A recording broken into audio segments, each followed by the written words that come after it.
So today we continue from there by looking at the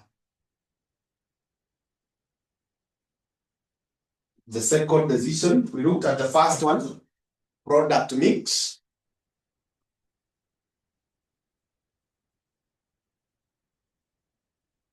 So today we look at the second, which is special pricing decision. Special pricing decision. Special pricing decision.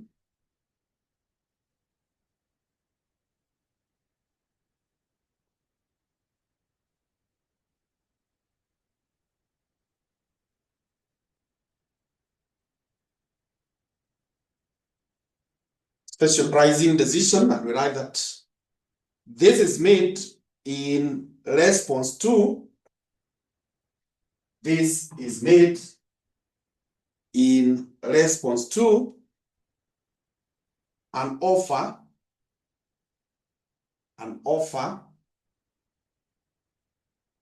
made by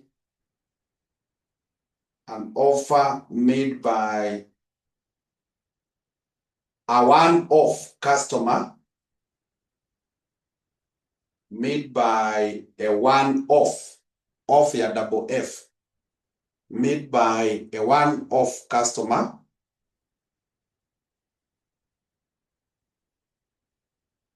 to buy a product, one-off customer to buy a product at a price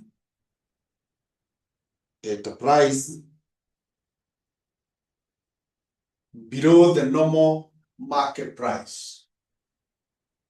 At a price below the normal market price. First up, the lower price is called special price. The lower price is called special price.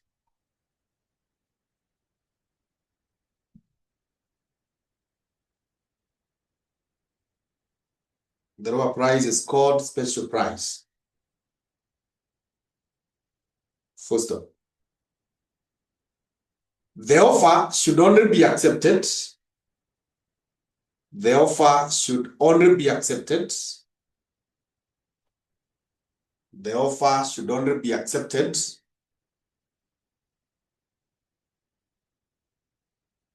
if the special price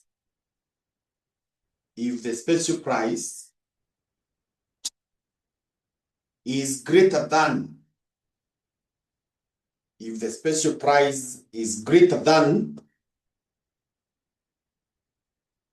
or equal to, if the special price is greater than or equal to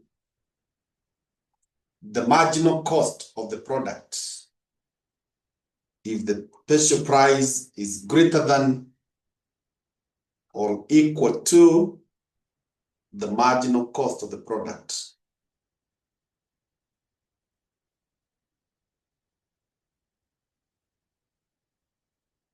First up,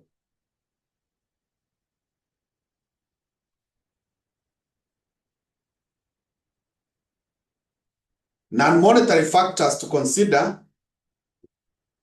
Non-monetary factors to consider.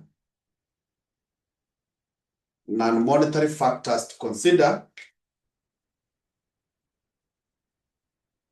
are non-monetary factors to consider are: one, behavior of fixed costs. Behavior of fixed costs. Number two, effect on staff morale. effect on staff morale. Effect on staff morale. Number 3, effect on existing customers' goodwill. Existing customers' goodwill.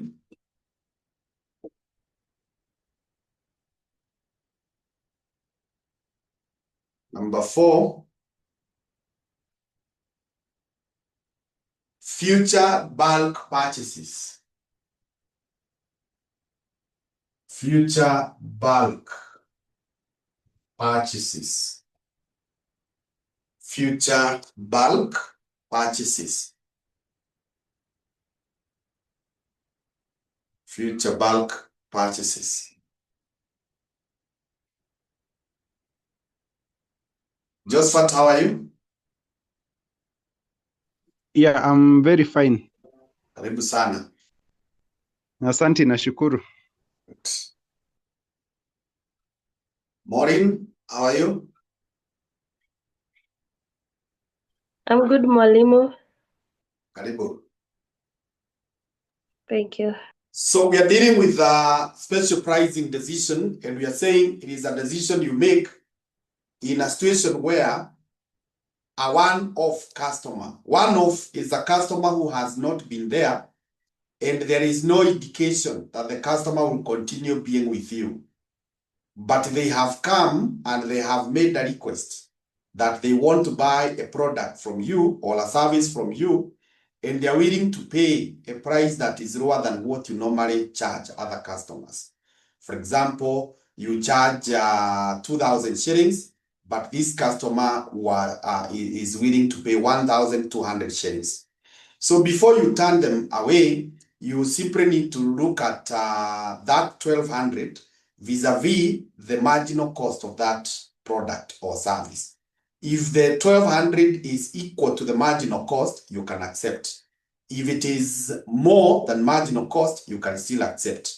But if the 1,200 is below the marginal cost, like maybe your marginal cost is 1,400 or 1,300, that one now you reject. So when making this decision, you need to look at how do I affect or how does it impact my fixed cost? Is it going to create a change in my fixed cost? Then how do I affect the morale of my staff? Because when your staff realizes that you're now charging a lower price, are they likely to start losing faith in you and start thinking that you are almost to collapse?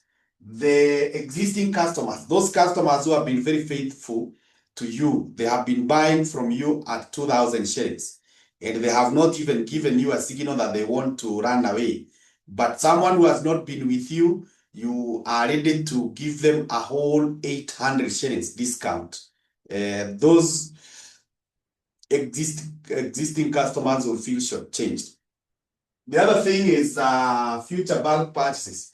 As in, is this customer coming to just buy one unit? And if they are satisfied with it, they will come now with a big order. So if they come with that big order, what will you do? Will you still sell to them at 1,800, at 1,200? Ama utawambia no, we go back to 2,000. You can be sure when you change that, they will accuse you of changing the goalpost, and they may run away. So let's look at a question here of November 2018, question 1B.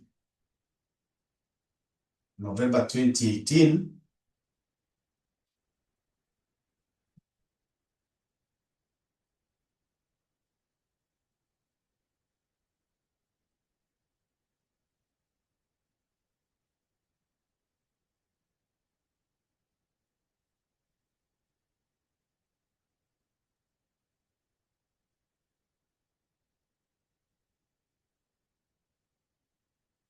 November 2018, question 1B. November 2018, question 1B. Let's go there.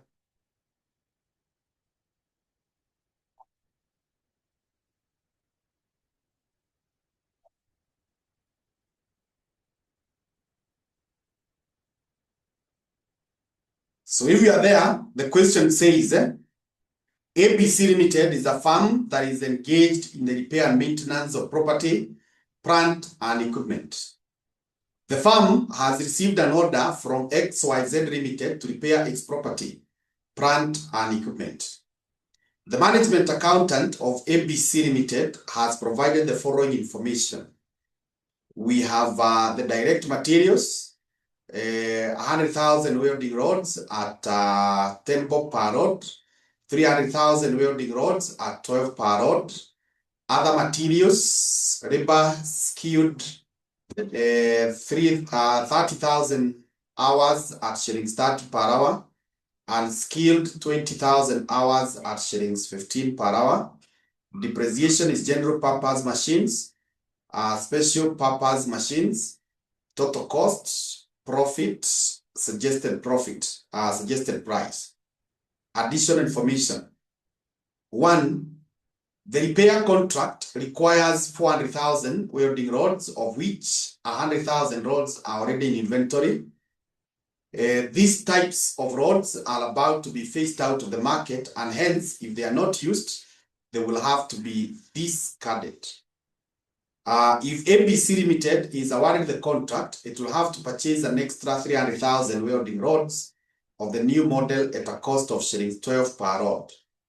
Other materials will have to be bought at the above price if the contract is to be undertaken. Skilled workers will have to be hired at the cost provided. ABC Limited has 5 unskilled workers who are currently idle. The cost shown above is the guaranteed salary payable to the 5 workers.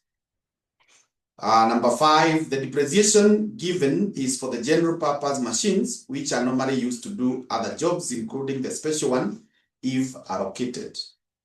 Number 6, the depreciation given is for machines, which will be bought specifically for this contract. After the contract is complete, the machines will be scrapped without any alternative use.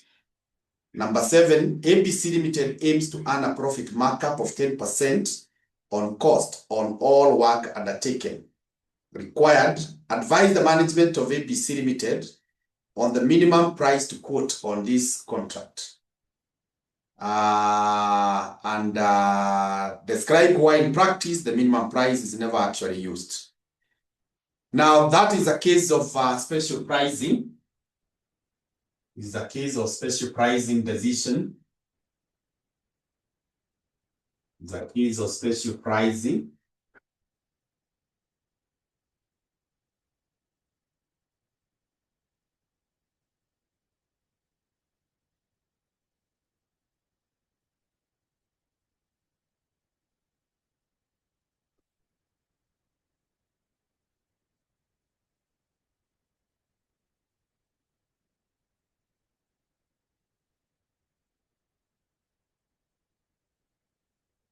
So the first thing is to deal with direct materials. Direct materials.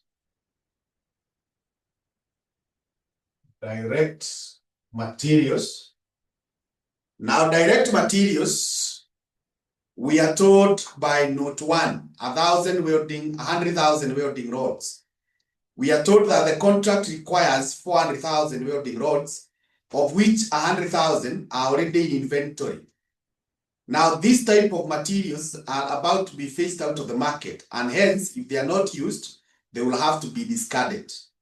So this 100,000 rods, they are already in the store.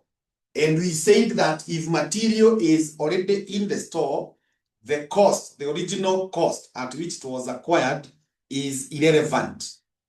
And again, we also said that if it has no future use, it is also irrelevant. So these 100,000 rods, we will multiply by 0. We shall not multiply by 1, or rather by 10 that is given there. And therefore, the cost will be just 0. Because they are already in the store and they are useless because we are told they have no future use. That is what we said. Higher. Number 2, or the next 300, we are told, if the ABC is awarded the contract, it will have to purchase an extra 300 welding rods of the new model at a cost of 12 per rod. So the 300,000 rods, these ones are not in the store. And we said if material is not in the store, what you deal with is the purchase price, the future purchase price. That if I go to the market, I will get it at this amount. So this 300,000, we will get it at 12. We will get it at 12, and this is the one given there, 3,600,000. Yeah. 3,600,000. Then we have other materials.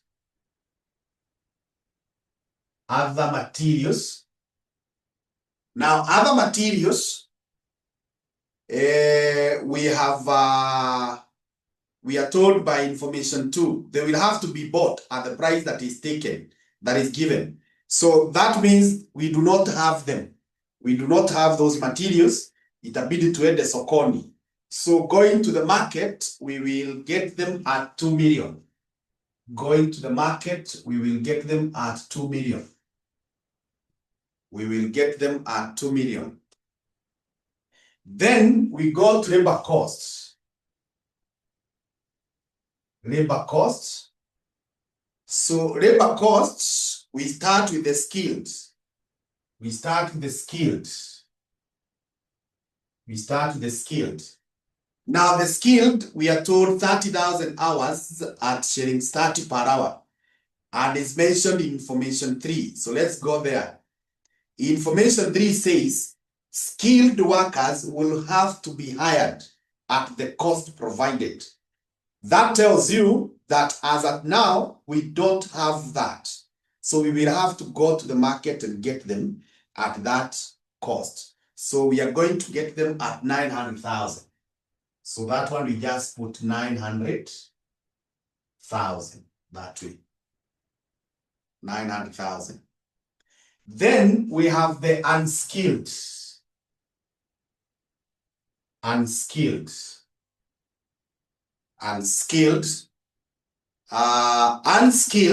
we are told by information 4 that ABC has 5 unskilled workers who are currently idle.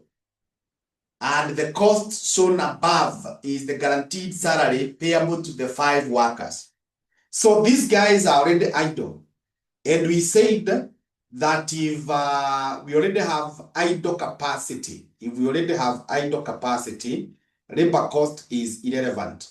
What that means is that we will not count it, because whether they work on this contract or not, they will still have to be paid.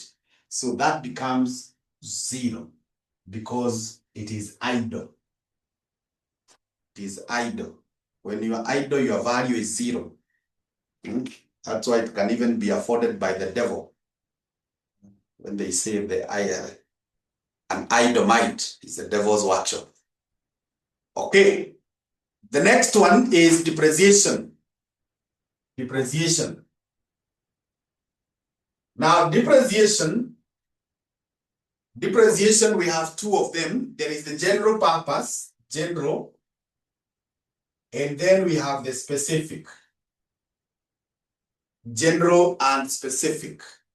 So general is, when you look at general, we are told depreciation is given is for general purpose machines, which are normally used to do other jobs, including the special one, if allocated. So if it is for every other job, then that is irrelevant. You remember we said any cost that is called general, that one is irrelevant. Anyone that is called general is irrelevant. Then specific, when we go to look at the specific, we are told Information 6. The depreciation given is for machines which will be bought specifically for this product. After the contract is complete, the machines will be scrapped without any alternative use. Yeah, so that means that if this machine is specifically being bought for the contract, it is a relevant machine, it's a relevant cost. So we pick that amount that is given up there of 200,000, of 200,000,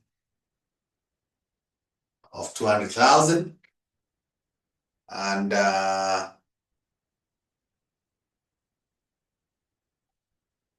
when we put the 200,000, I think that is all. So this is the total.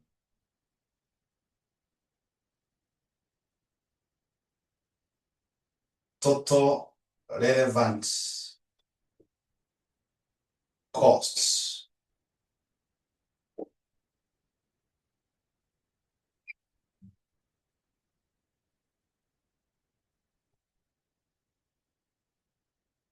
So add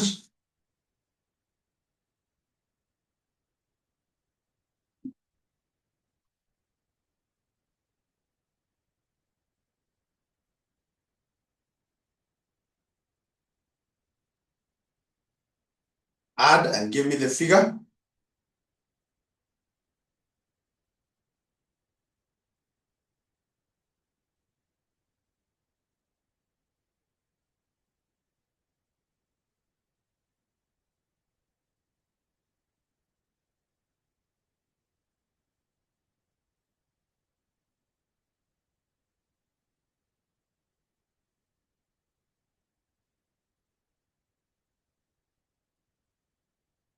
Yeah, 6,700,000.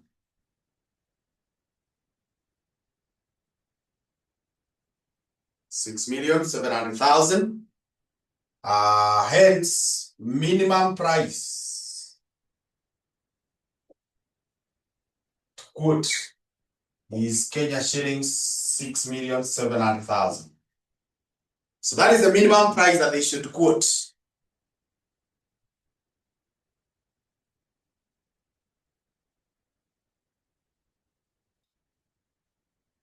And then they're asking why this one is not practical. Why this one is not practical is that, number one, it ignores fixed costs. Yeah, it assumes fixed costs are not there, which is not true. Number two, no profit is made. No profit is made.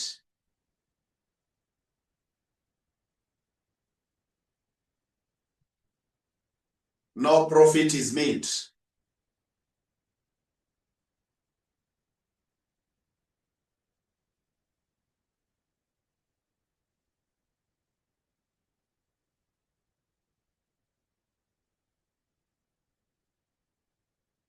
So, any question there?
I believe that we are good.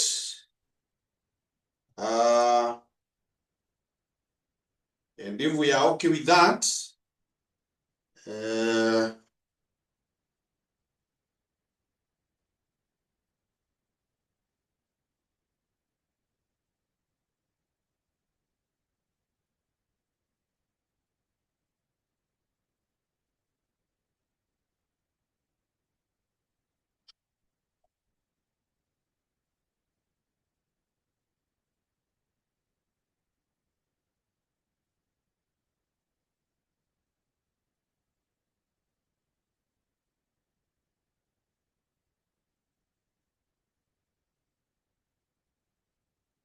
for your assignment, you shall handle this question of December 2001, question 4. December 2001, question 4.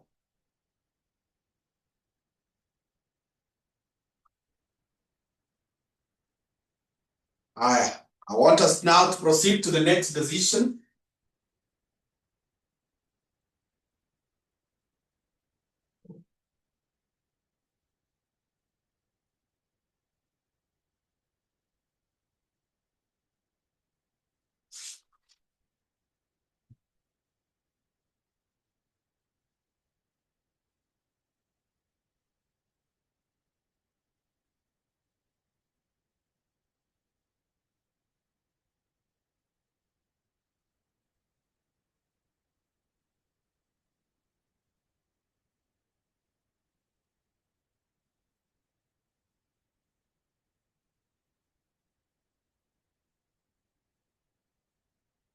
So the next decision that we need to look at is called make or buy decision.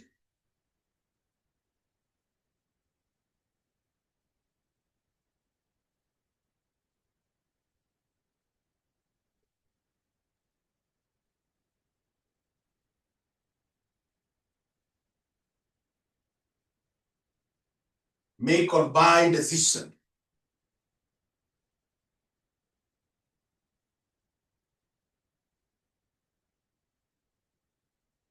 Make or buy decision.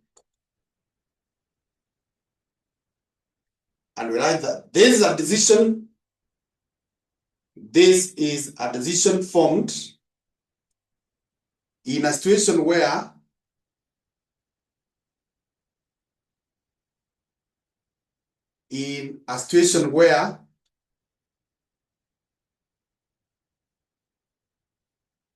the required item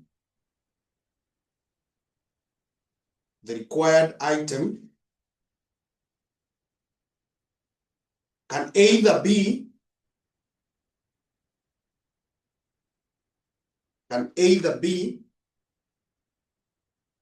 manufactured internally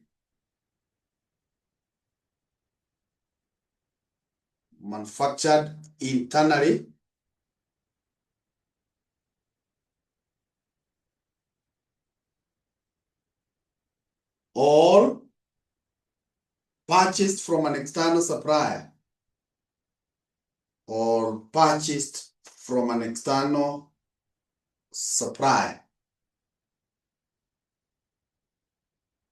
Can either be manufactured internally or purchased from an external supplier. First up. It is formed by comparing. The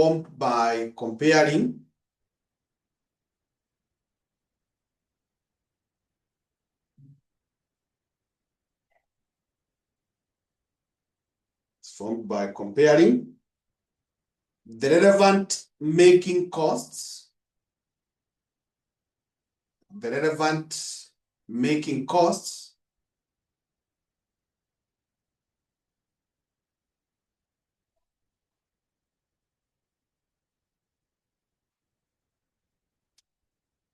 and the external purchase costs.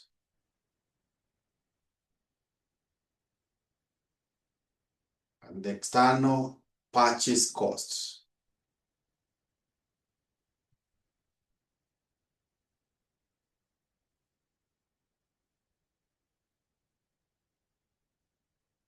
External purchase cost.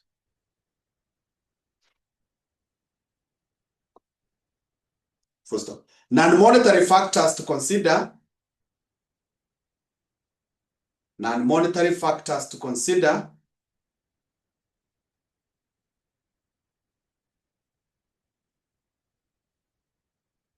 Non-monetary factors to consider.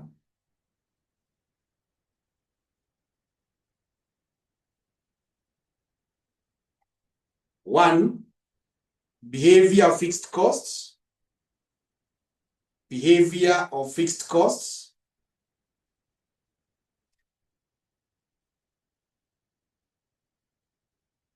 Number two, effect on staff morale.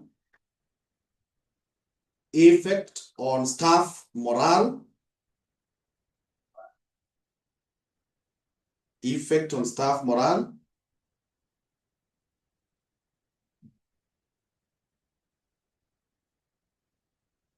Number three, reliability of the external supplier. Reliability of the external supplier.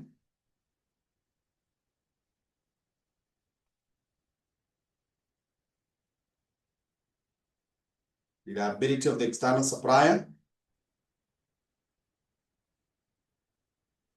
Another one is importance attached to the item. Importance attached to the item.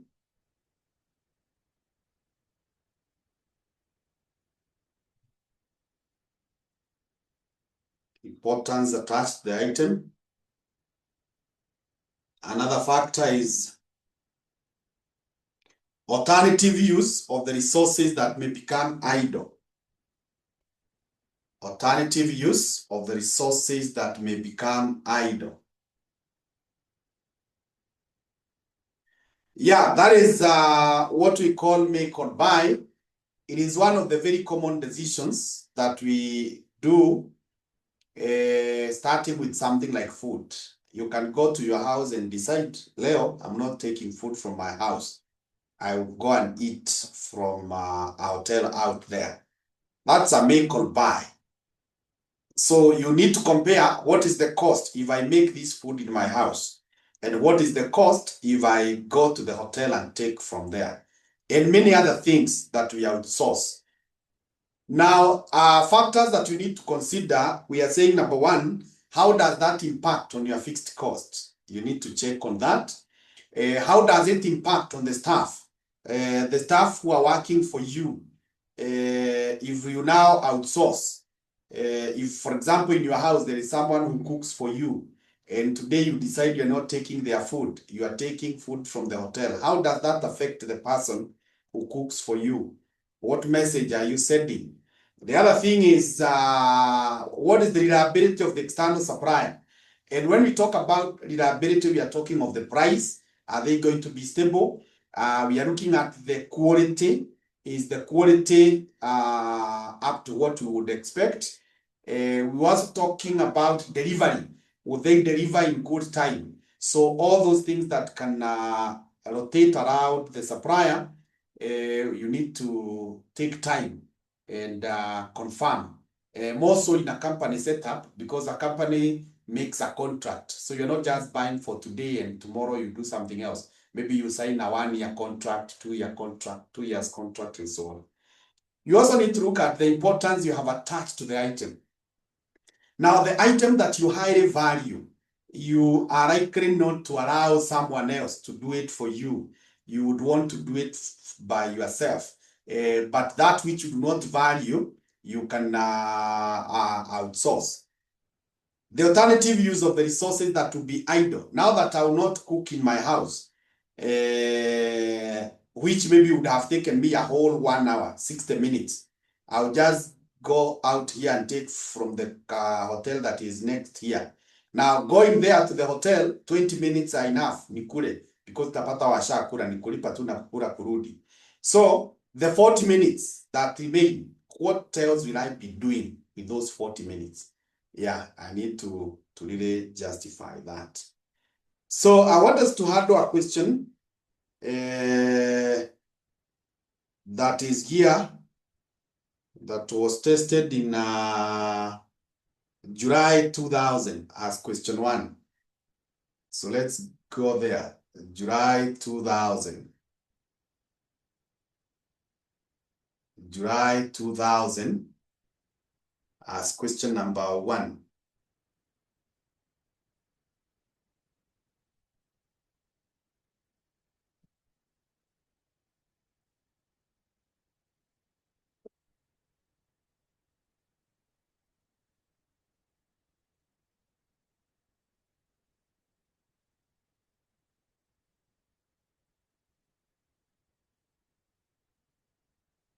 July 2000. Question number 1. So the question reads, that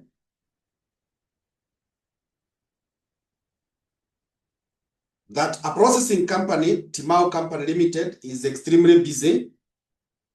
It has increased its output and sales from 12,900 kilograms in first quarter of the year to 17,300 kilograms in the second quarter.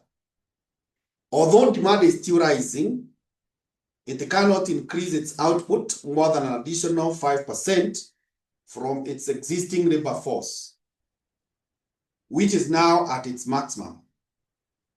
Data for its 4 products in second quarter were, we have the 4 products, the output, the selling price, the costs, direct labor, direct materials, direct packaging, fixed overhead, absorbed on basis of direct labor cost. The Kagosho company has offered to supply 2,000 kilograms of product Q at a delivered price of 90% of Timau's company limited selling price. Timau company will then be able to produce extra of product P instead of product Q to the plant's total capacity required. State with supporting calculation whether Timau company should accept the Kagosho company's offer. Okay, so what is happening here? This company has been producing these 4 products, but for some reasons, they have gotten an offer that they can outsource. They can outsource product Q. They can outsource product Q, and the time and the resources that were being used in making product Q can be used to make more of product P. That's what you have said about the alternative use of the resources that will become idle. Now, in that case, we need to first of all get to know the possible increment, because we are told you cannot increase beyond 5%. We get to know the possible increment, then we know what will be released by Q. Then based on that, we get to know how many units of P we can make. Alafu sasa those units of P that we can make, we get to know the price they will bring, or rather the profit they will bring, and compare with the cost of outsourcing Q, and then make the right decision. So with that, let's begin working. Let's begin working, and point number 1 is to say the current labor hours. Current labor hours. The current labor hours. So current labor hours. If you look at product P, if you go to product P, you can see it is given 19.6 shillings for labor. And 1 hour is 60 shillings. 1 hour is 60 shillings. So if 1 hour is 60, 19 is how many hours? So this will simply be 19 times 1 out of 60. In other words, to be very specific, I'll come here and say this is 19.6 out of 60. So that will be the hours taken by 1 unit of P. And the units of P, or the kilos of P, are 4560. 4560.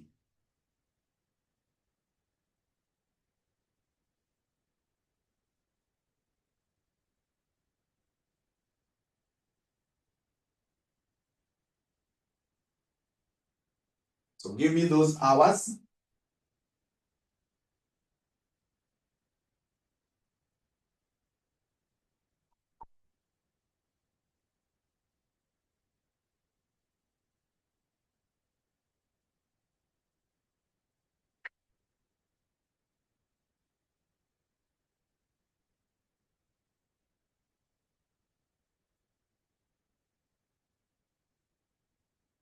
Give me the hours.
I'm waiting for the answer.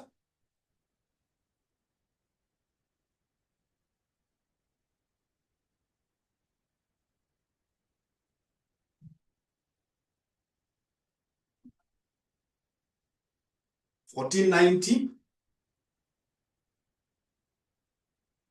Then we go to product Q. Q is 13 out of 60 times 6960. 6960.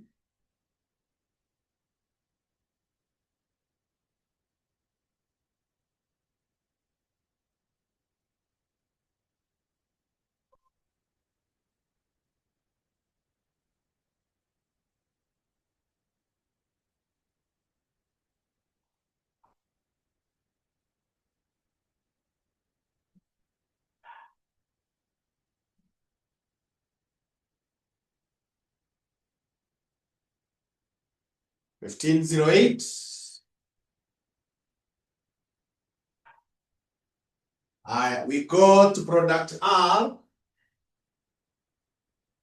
Product R is 9.9. You divide by 60 times 3480.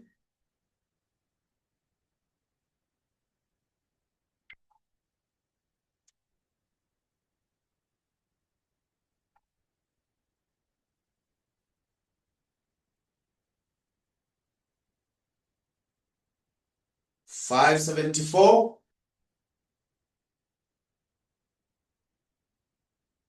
Then S is 17 out of 60 times 2300.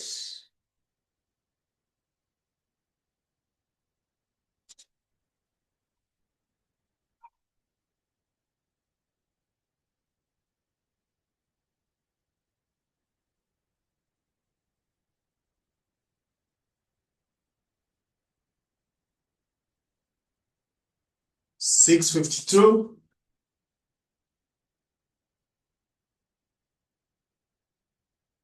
So total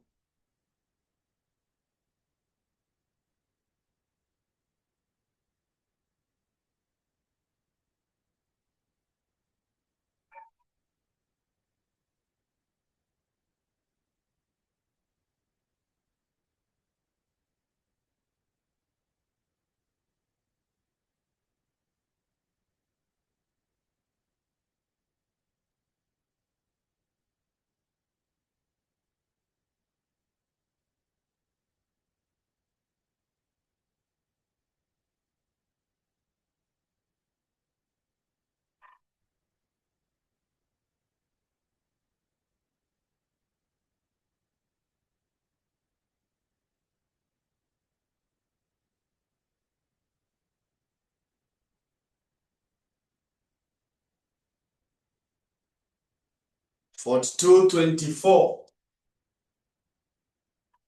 So that is the number of hours that are there right now. Now we are told you can have additional 5%. The possible additional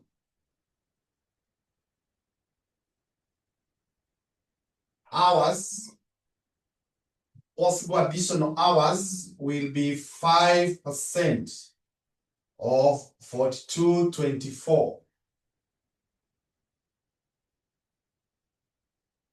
The possible additional hours.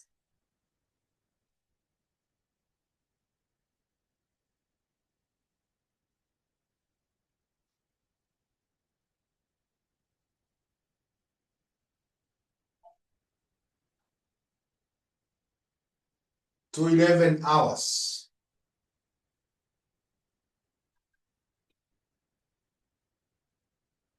Number 3 is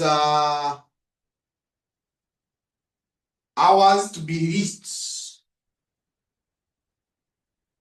Hours to be released by Q. Now what will happen is that when you do what? When you outsource Q, when you outsource Q,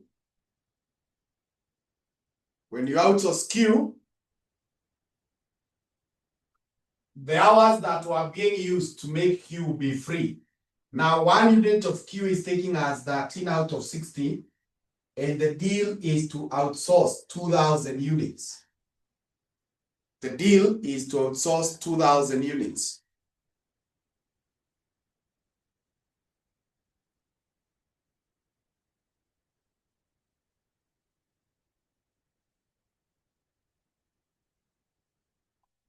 So you work out that and get to know how many hours are those that will be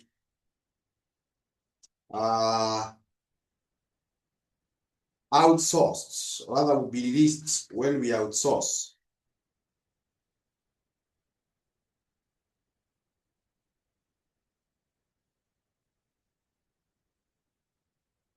So I can say 433.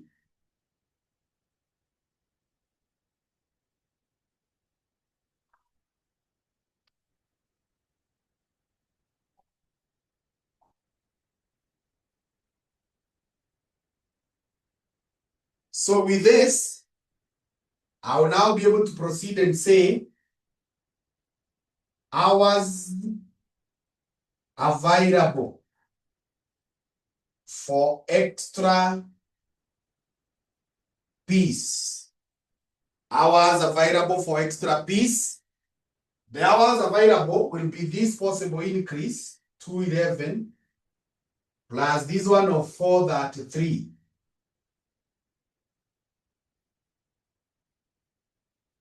Plus this one of 433.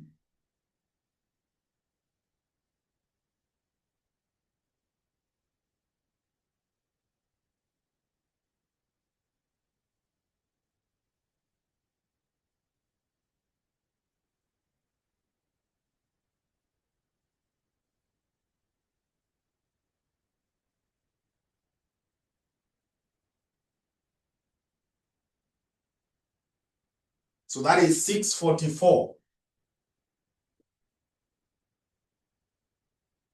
Then from there, another working that we require is extra units of P made.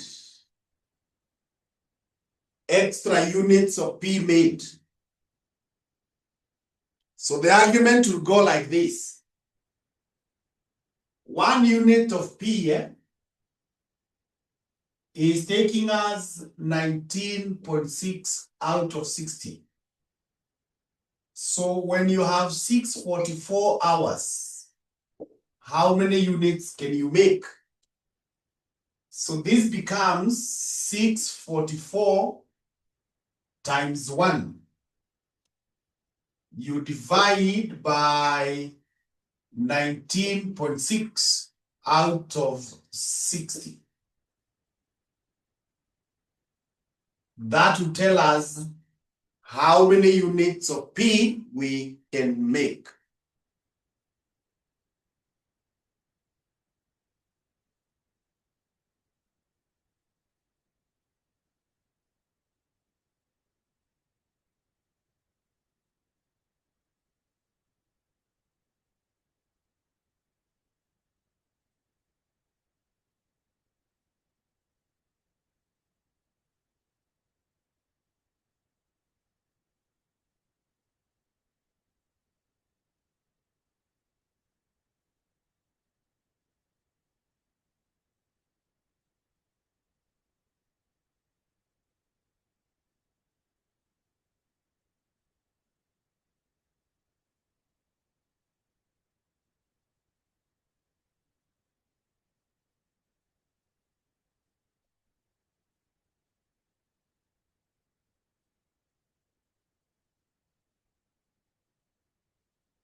(1970 or 1971). You should not round up. So let me know which is which. You should not round.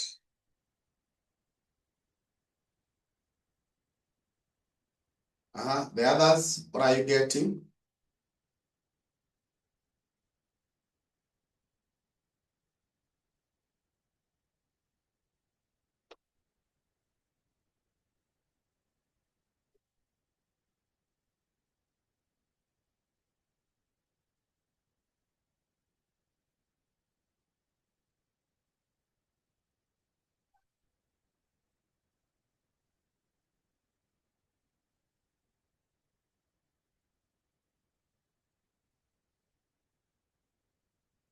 Let me go with the raw one, because we should not round.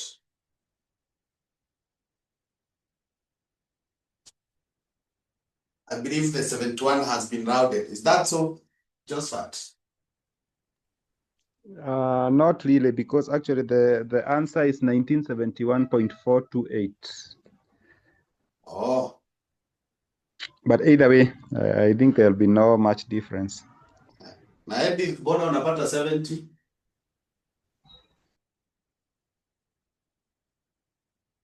Yes, then we take 71. Yeah, 71. Good. So if we go by that, now from there we need to be able to analyze the decision.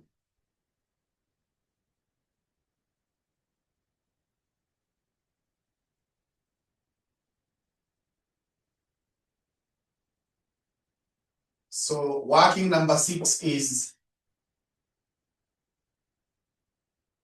make or buy decision analysis.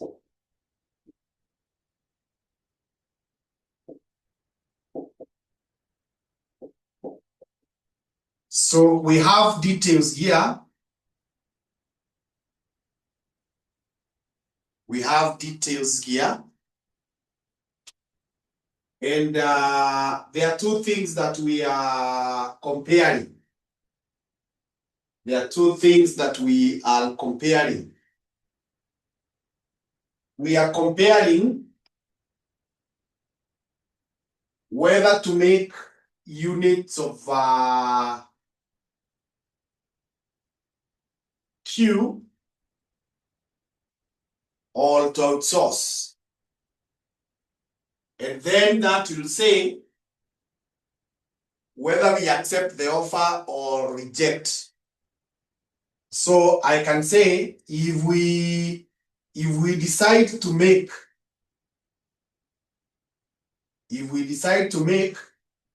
that is the same thing as we reject the offer. It's the same thing as we reject the offer.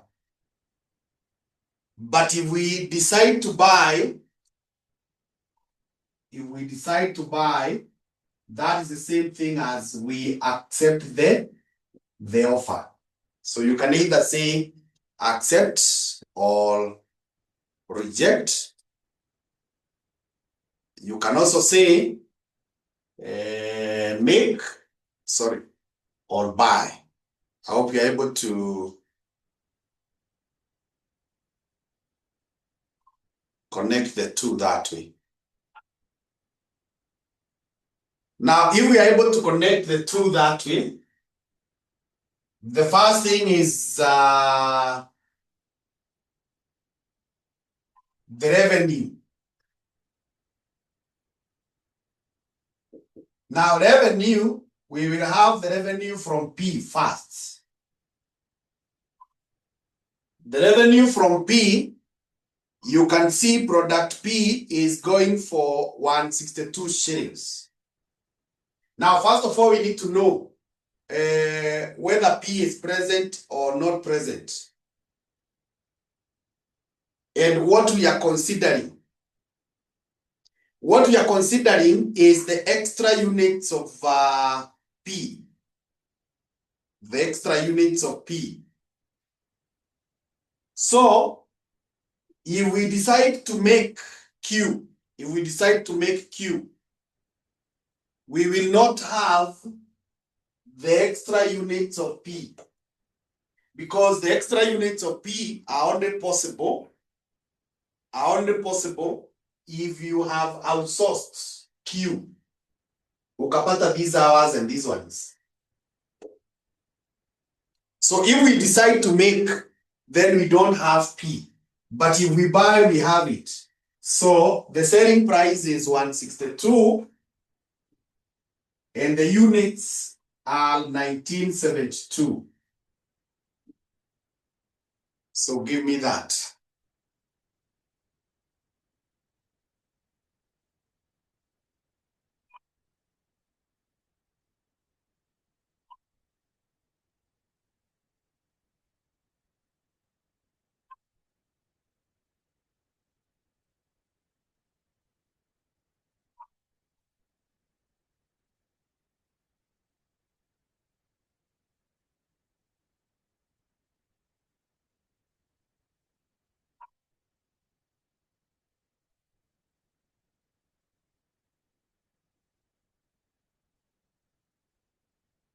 $319,464.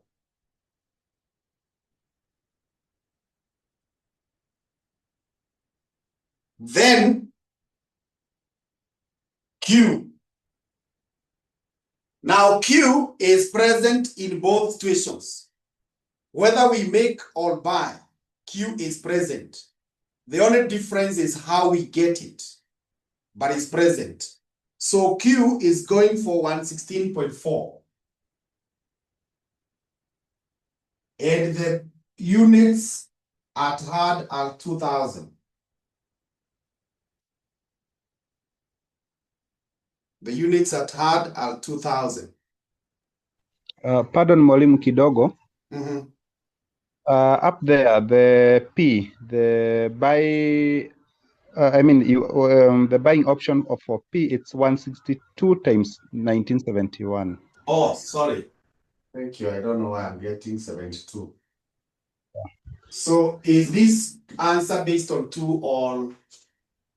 No, it's based on 2. So the correct answer is 319,302.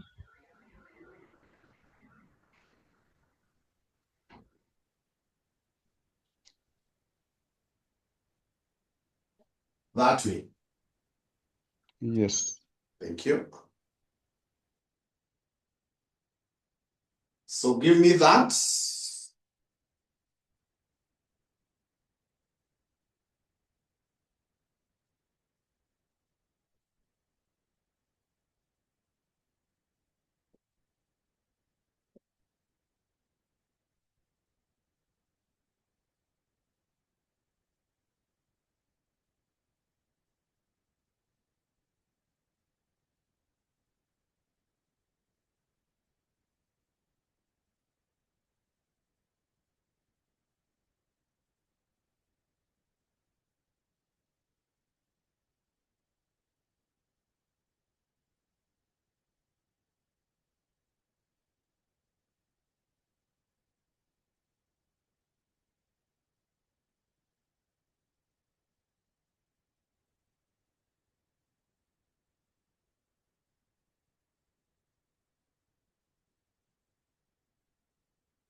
To that 800.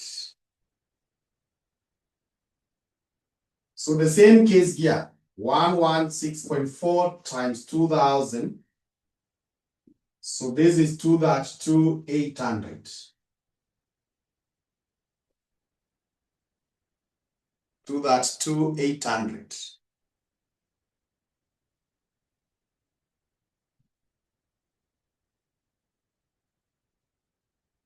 Higher. We less variable costs. So the variable costs, one is making. Now making, it is going to affect, first of all, let's go to P. Let's go to P. If you go to P here, the making costs will be this 19.6. Naona hiyo 19.6. Alafu 65.2. Alafu 8.4. So you add them.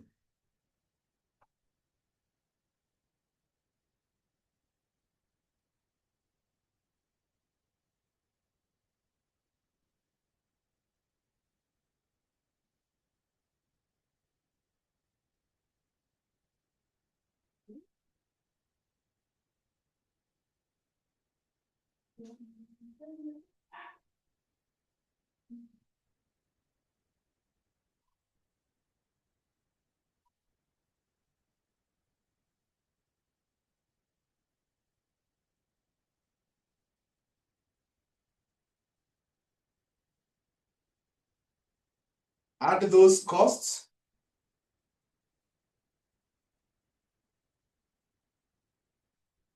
$93.2. So that 93.2 will be here. 93.2 times 1971.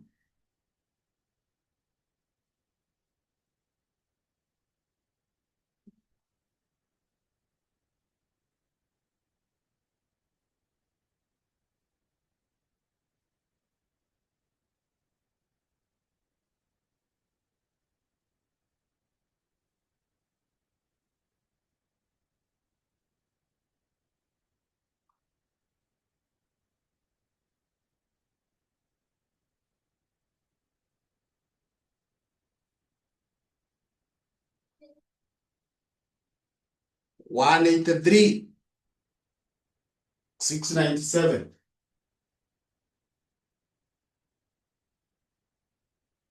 Aya, now we go to Q. Q, you do the same. Utachukua hiyo 1, itakuwa hiyo 13 plus 49, 7.4.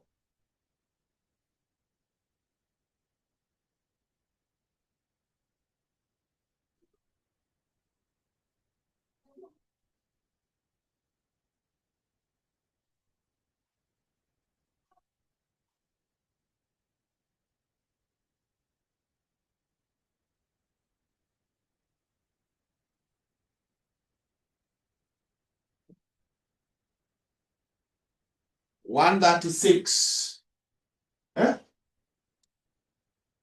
Hiyo iko juu sana. 13 plus 49 plus 7.4, sio 74.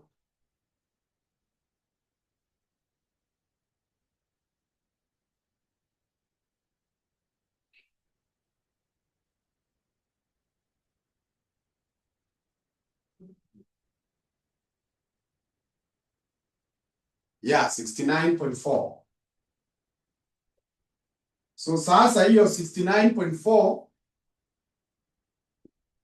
we shall multiply by 2000.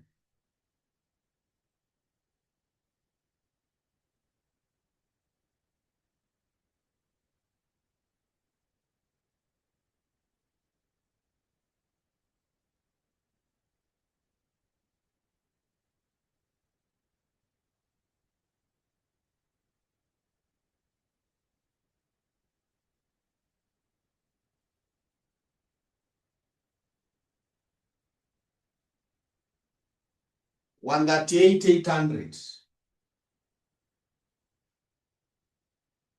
The next cost that we need to deal with is purchase. We are buying Q.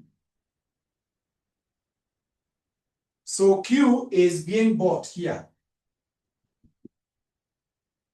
And Q, we are buying, these guys are giving us at 90% of our selling price. So it is 0.9 times the selling price, which is 116.4. 90% of that price times 2,000. Times 2,000. That is the purchase cost.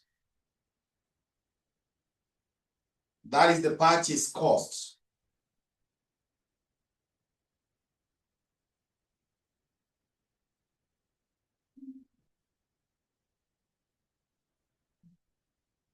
%90 of 116.4 times 2,000.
So now give me the contribution.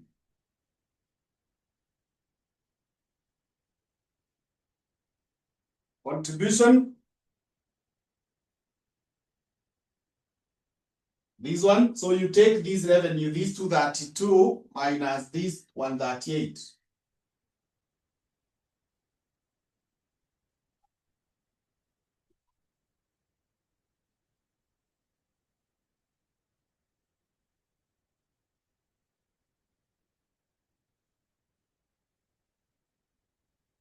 So it's 94,000.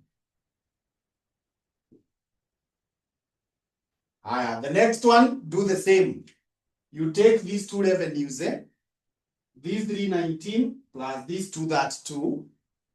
Then you subtract this 183 and you subtract this 209.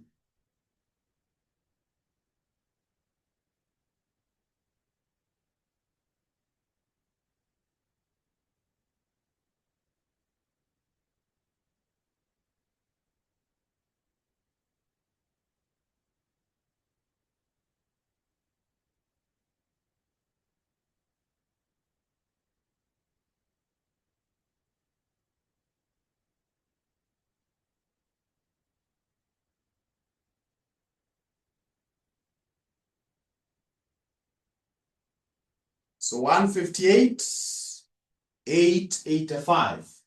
So what do you advise them? Do they make or buy?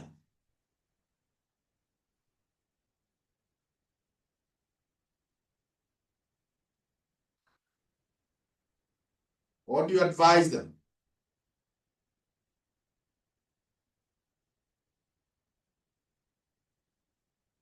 Yeah, they should buy. They should buy because you can see the buying has a higher profit. Then part B now is which would be the most profitable combination of subcontracting 2,000 kilos of one product at a price of 90% of its selling price and producing extra quantities of another product. So here they are asking us to suggest, because here they had already given us this combination of P and Q. Now they would like us to suggest which combination. And this is guided by what we said, the importance that is attached. Now, something that you highly value compared with something that you do not highly value, which one would you want to give someone to do for you? And which one would you want to do by yourself? Two things. One you value, the other one you don't value so much. Which one would you want someone else to do on your behalf?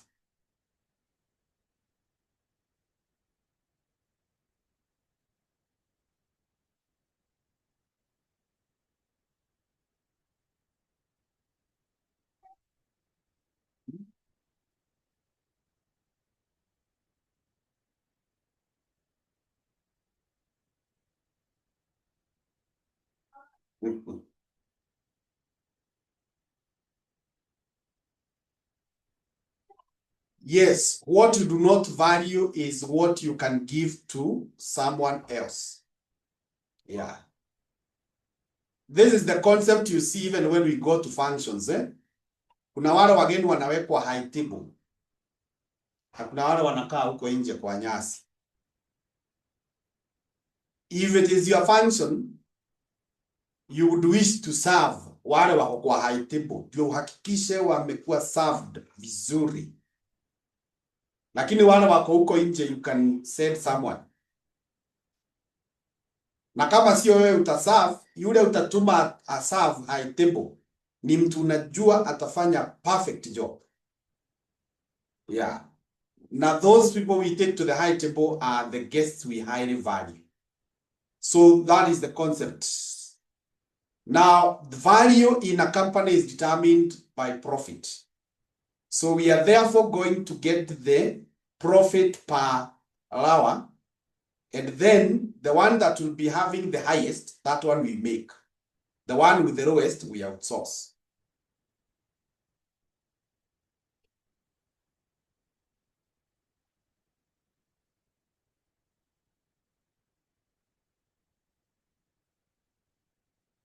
So the analysis table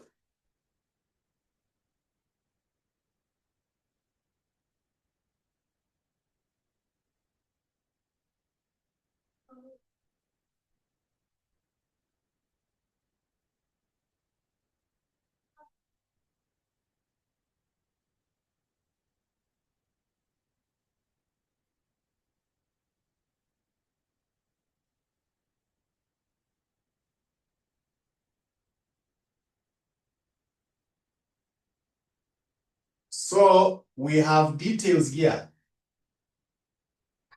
We said here you get contribution margin. Contribution margin. Then here you get the key factor per unit. Then you get contribution per key factor. And then you rank.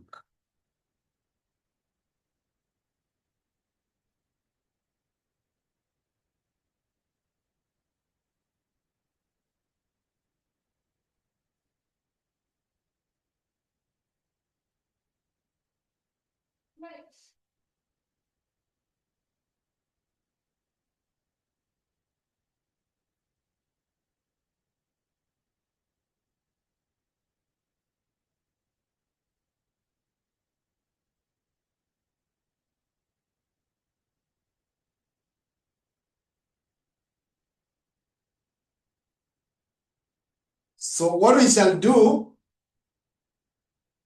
once you decide that, we know how to compute the contribution margin. It is the selling price minus the variable cost. Like now for product P. For product P, the contribution, we already know the selling price is 162. We had computed this cost. So 93.2. 93.2.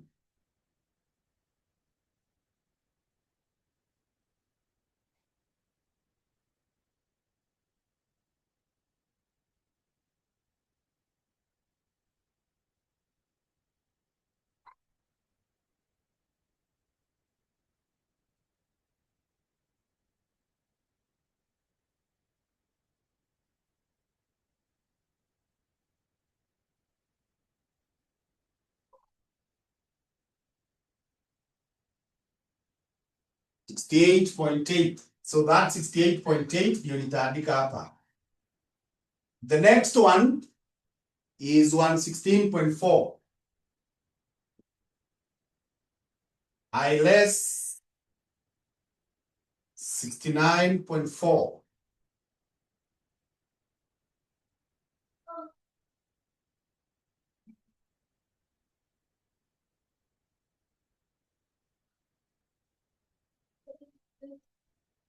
$47. I do the same for product R. Do the same for product R. You take the selling price, you minus those three costs.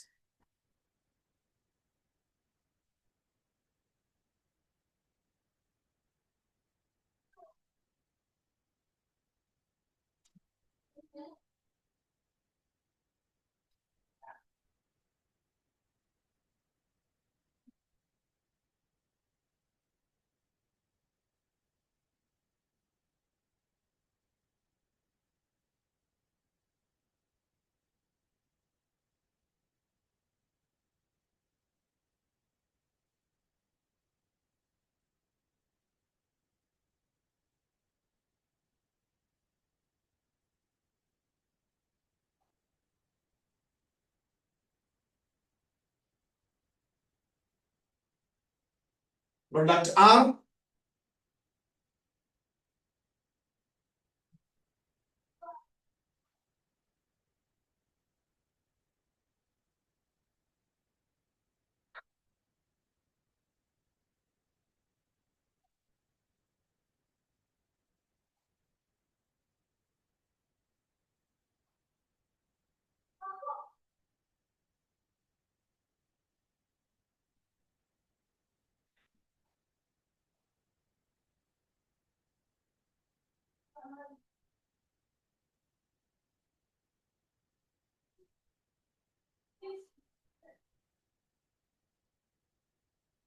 yeah.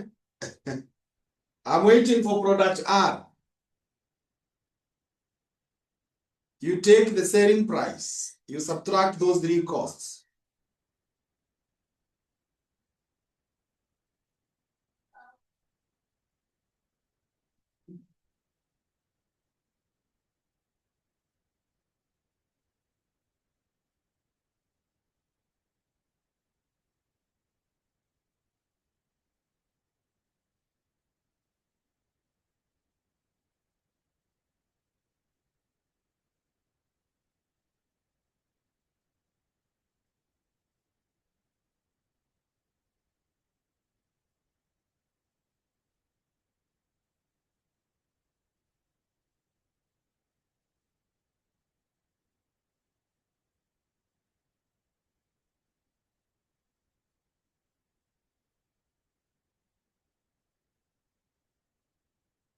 42.7.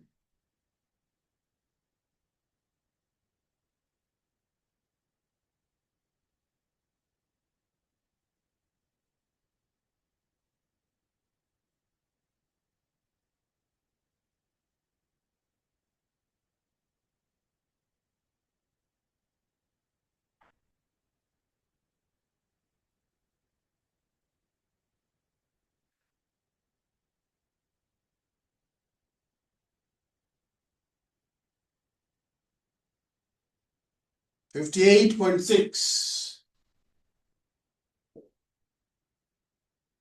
Now, the one that we solved for the product mix, we used the hours. We used the hours. But you can also use the costs. So like now, this one, I want to use the costs. So the key factor is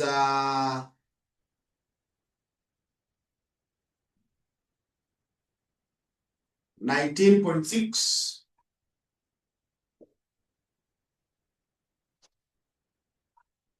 $13,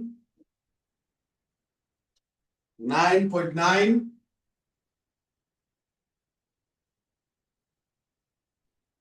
and 17. You can also use that way instead of using the hours, because the hourly rate is the same. But if the hourly rates are different, you cannot use the cost.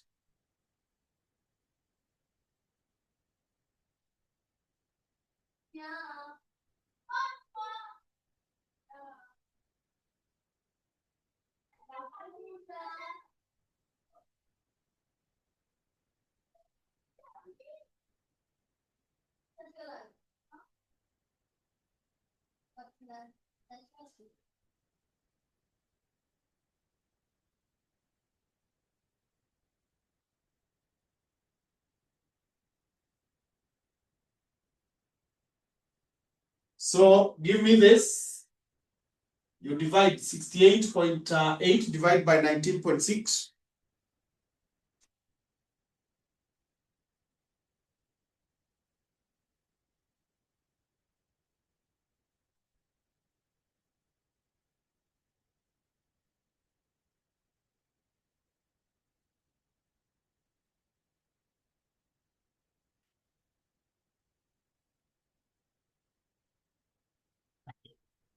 $3.51.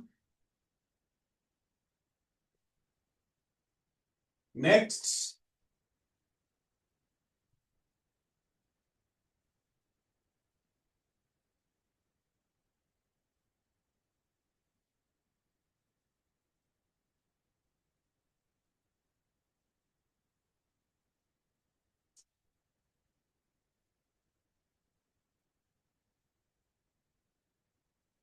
The next, 3.62.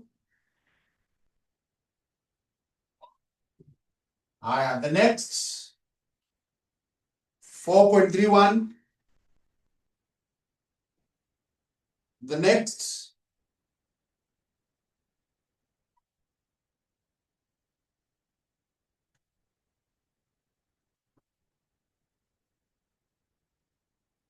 3.45. So with that now, you rank. So this is number 1. This is number 2. This is number 3. And this is number 4. So the advice is you make more of R, you outsource S.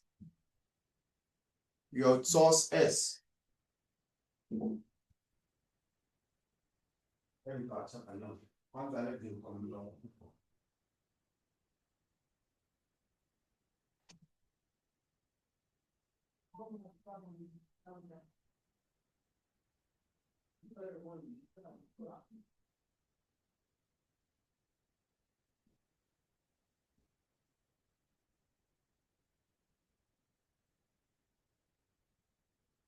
So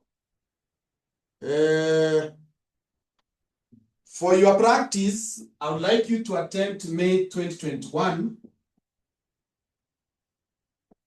question number 3. May 2021, question number 3.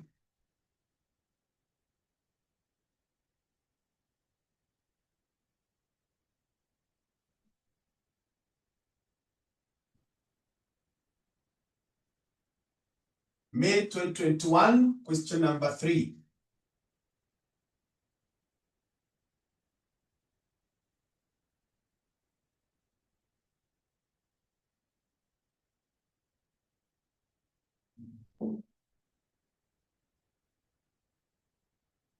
The fourth decision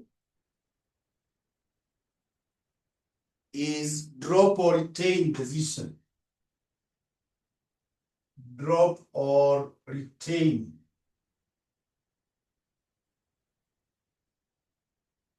decision.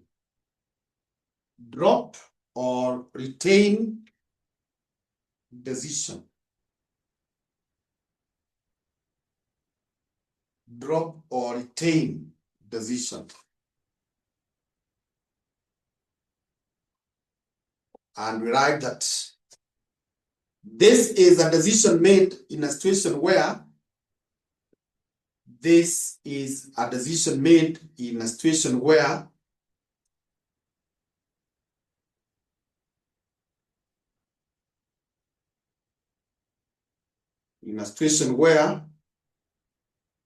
current performance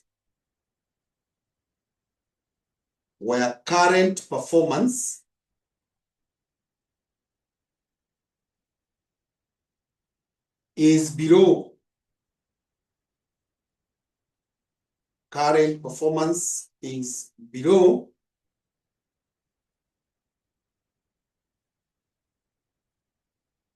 the expected performance.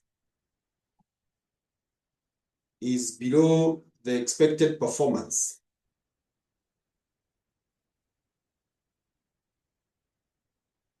Is below the expected performance. First stop. The rule is to compare. The rule is to compare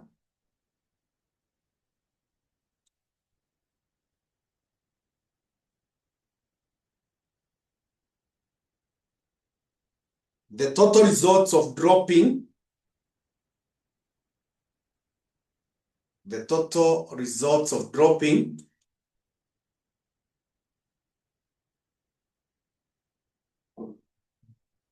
and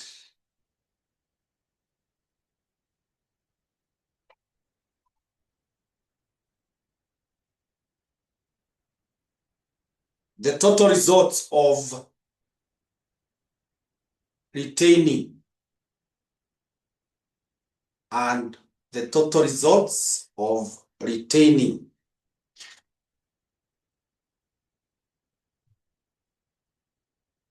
Total results of retaining. Compare the total results of dropping and the total results of retaining. Non-monetary factors to consider. Non-monetary factors to consider.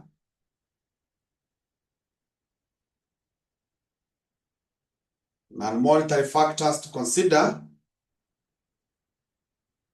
Number one,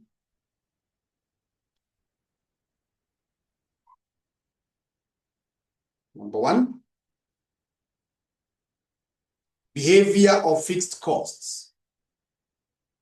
Behavior of fixed costs.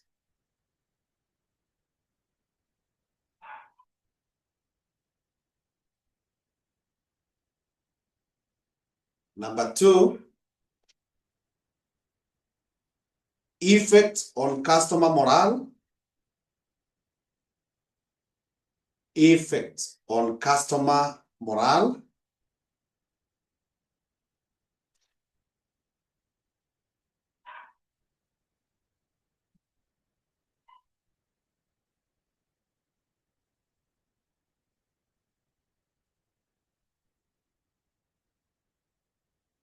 Number 3,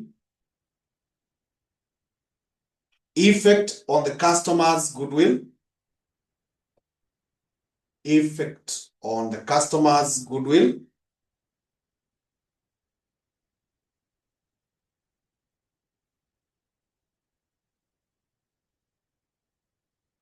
Effect on the customer's goodwill.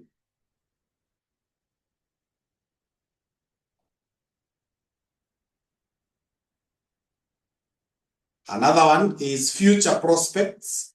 Future prospects.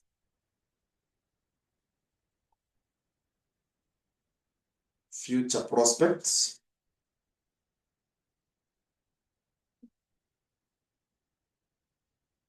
Future prospects.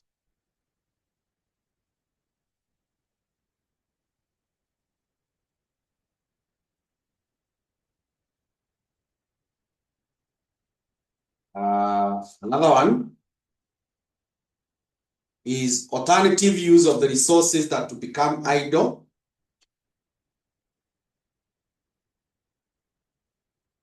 Alternative use of the resources that will become idle.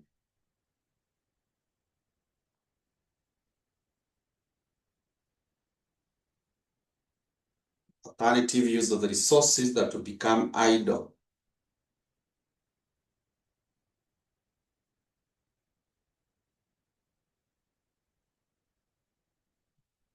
Another one is relationship with the others. Relationship with the others. Relationship with the others.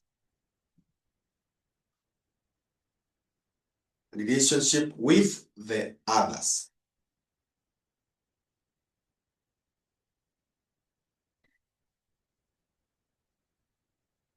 Yeah, that is what we call drop or retain, or what we call continue or discontinue. This is a decision I know you have ever made in regard to very many aspects, including your relationships with the people, including your pursuits or projects such as CPA, others. Yeah. And this is done when the actual results differ from the expected results. And this difference is when the actual is worse or is below what we were expecting. Like when you sit for an exam and the results do not come the way you expected.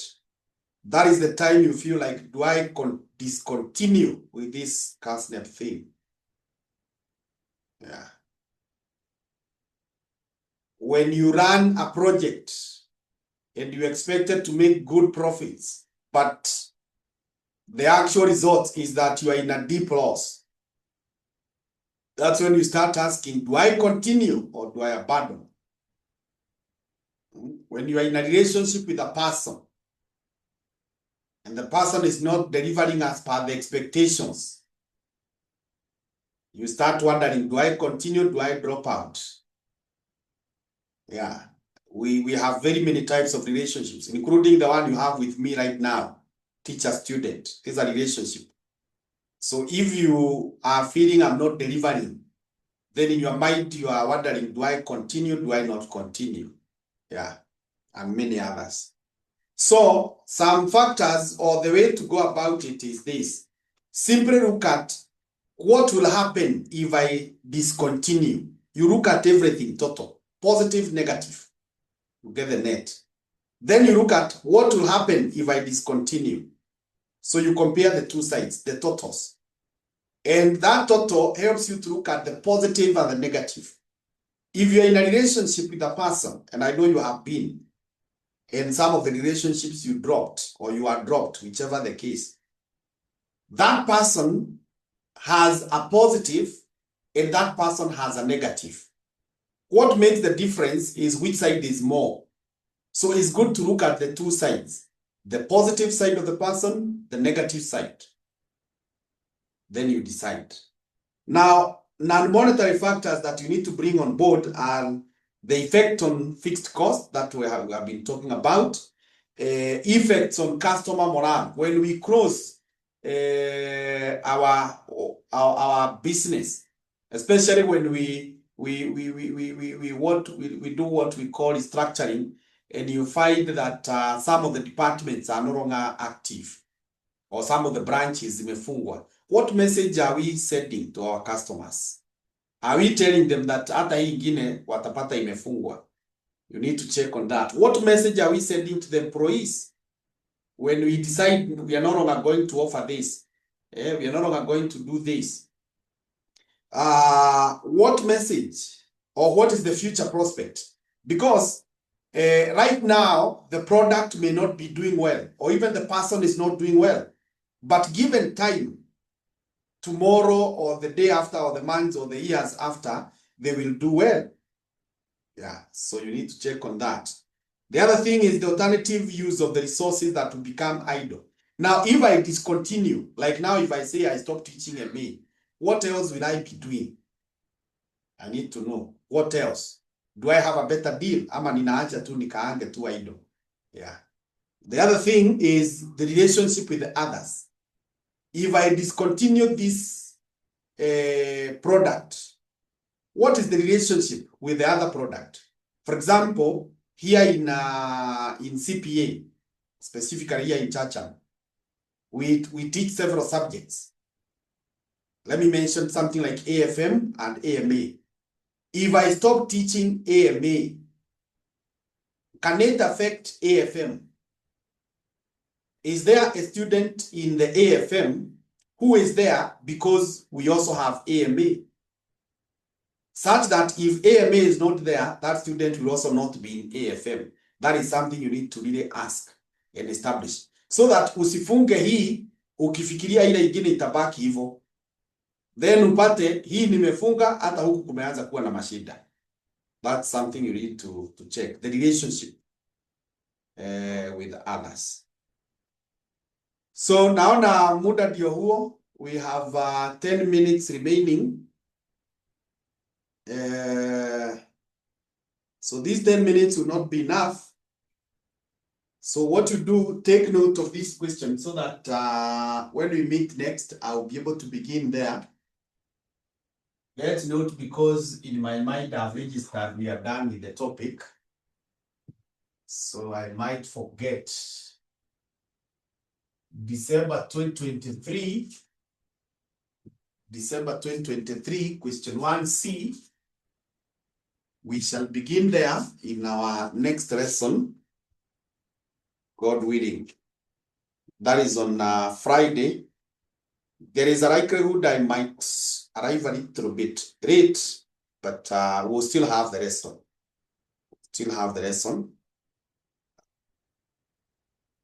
Proceed. So thank you very much. Have a nice evening.